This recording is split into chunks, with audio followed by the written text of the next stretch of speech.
هاي، ازيكم؟ عاملين ايه؟ اتمنى ان انتوا تكونوا بخير يا رب دايما. كنت عايزه اتكلم معاكم في موضوع مهم قوي، وللاسف هو بيحصل كتير جدا، قد يكون كل يوم.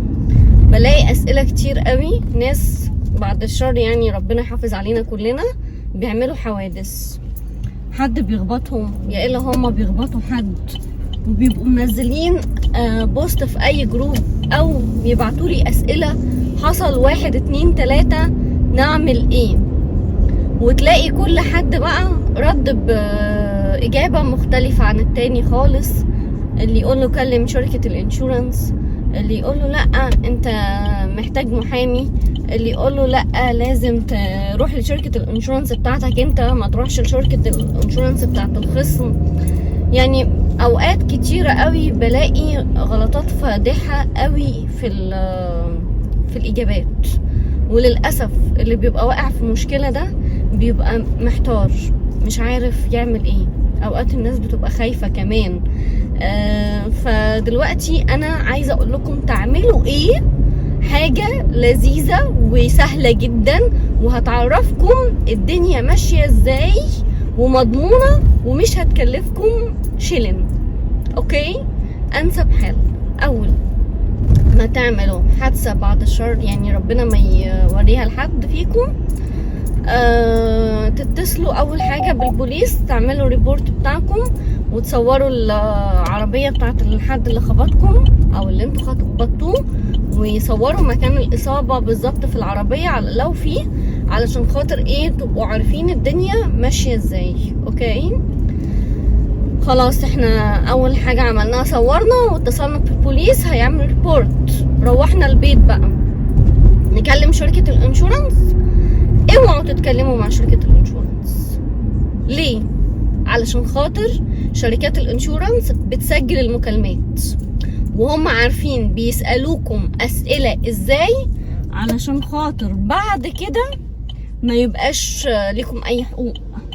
بيسألوكم انتوا تعبانين، انتوا حاسين بحاجة، انتوا الخبطة جت ازاي. طبعا انتوا ممكن في وقتها ما تبقوش حاسين بأي تعب، لكن بعد يوم 2 تحسوا بألم مكان الخبطة بتاعتكم مثلا او مكان الإصابة.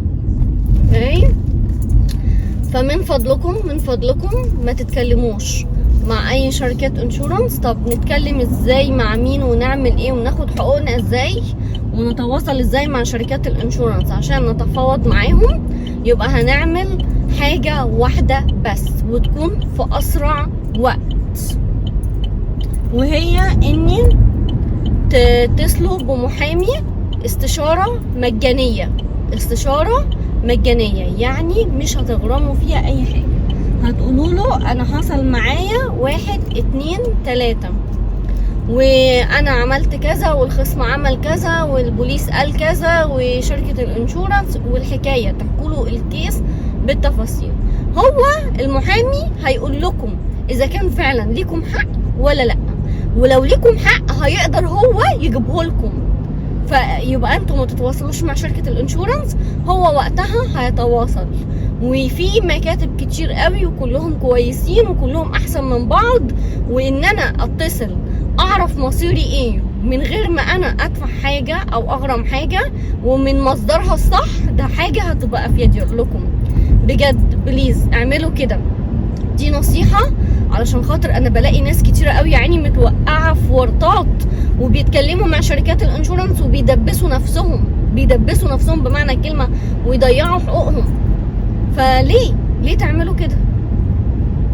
فلو سمحتوا اول حاجة تعملوها بعد الريبورت، وبعد انتوا تصوروا الحادثة والعربية والكلام ده كله، تتصلوا بمكاتب، اي مكتب من المكاتب بتاعت المحاميين، واحكوا لهم القصة، وشوفوا هو هيقول لكم ايه. خلاص، انا قلت اقول لكم المعلومة دي لعل وعسى حد يستفيد، وربنا ما يوقعش حد في اي مشكلة، ويحافظ عليكم كلكم وعلى اسركم.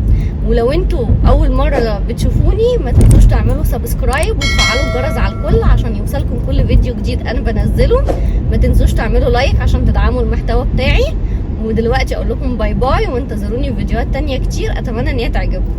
باي.